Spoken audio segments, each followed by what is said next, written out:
মহাভারতের যুদ্ধের শেষে যখন গান্ধারী তার ১০০ পুত্রকে হারিয়ে শোকে মুহ্যমান, তখন শ্রীকৃষ্ণ তাকে বলেছিলেন যে পূর্বজন্মে গান্ধারী যখন বালিকা ছিলেন তখন তিনি একদিন একটি স্ত্রী প্রজাপতিকে দেখতে পান।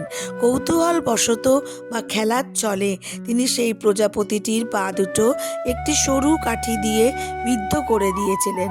সেই প্রজাপতিটির ১০০টি ডিম ছিল।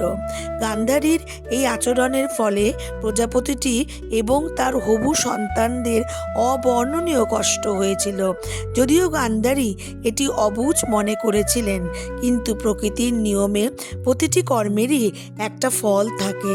শ্রীকৃষ্ণ গান্ধারীকে বুঝিয়েছিলেন যে সেই জন্মে করা অপরাধের কারণেই এই জন্মে গান্ধারীকে তার ১০০টি পুত্রের মৃত্যুর প্রত্যক্ষ করতে হলো। কর্মফল কাউকে ছেড়ে দেয় না, তা যত বড় ধার্মিকই হোক না কেন।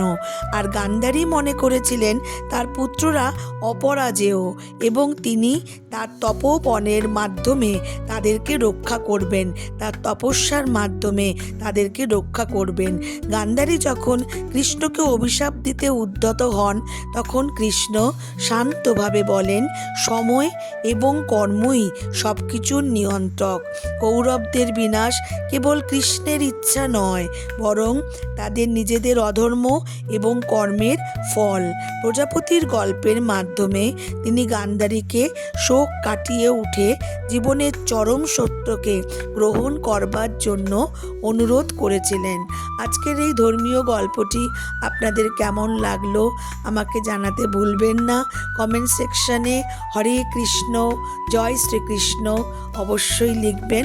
আর যদি ভালো লাগে এই গল্পটি তাহলে সাবস্ক্রাইব করবার আর লাইক করবার অনুরোধ রইল। নমস্কার।